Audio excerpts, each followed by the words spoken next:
Why are there not more people talking about Gideon's incredible journey? Let's dive in. Gideon came from humble beginnings. His family was poor, and he was the least of the least in the tribe of Manasseh. Not exactly the first pick for a leader, right? But here's the twist. God saw something special in Gideon. He wasn't looking for the strongest or the richest. He was looking for heart, courage, and faith.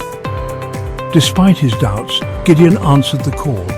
He went from hiding in fear to leading an army and achieving the impossible. Gideon's story shows us that it's not where you start, but where you're willing to go. Remember, you don't need to be perfect to make a difference.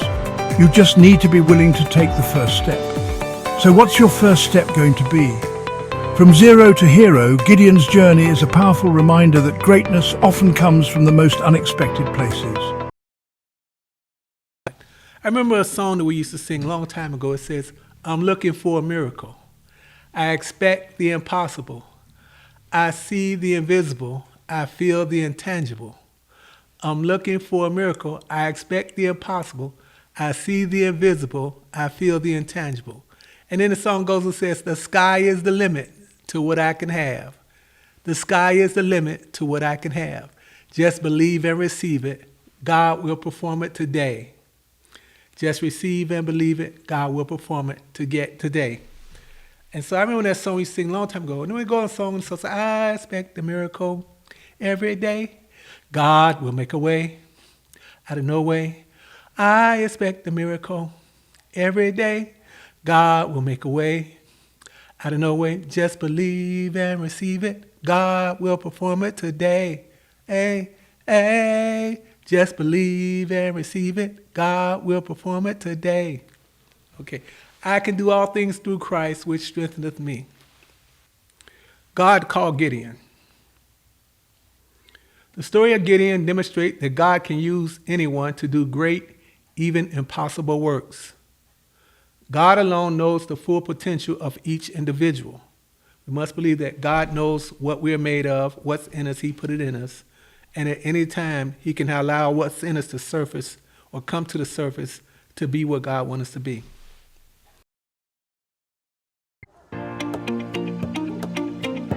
Gideon was a simple farmer. He was not a soldier. He was not a king. He was not a mighty warrior. Yet, God chose Gideon. God saw something special in Gideon. He saw faith hidden in a fearful heart.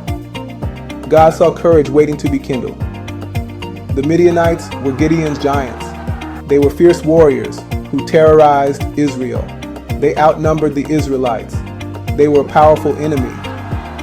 Gideon must have felt small and insignificant.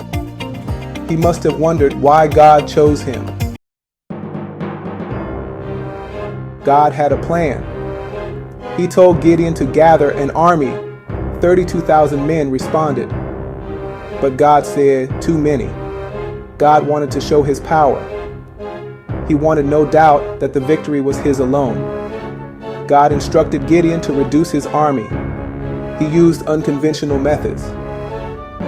He chose men based on how they drank water. The army dwindled to a mere 300 men. Imagine the fear. Imagine the doubt. But Gideon trusted God. In Him, talking about in Christ, we live, we move, and we have our being. It's not based on our strength, it's based on His strength. It's always been based on God's strength, and it continually is based on God's strength. You don't need a whole lot with God. All you need is God. Life is going to present challenges. That's the way life is. Life is not going to be a smooth sailing through all. There's going to be challenges in life. Now, how do we handle challenges?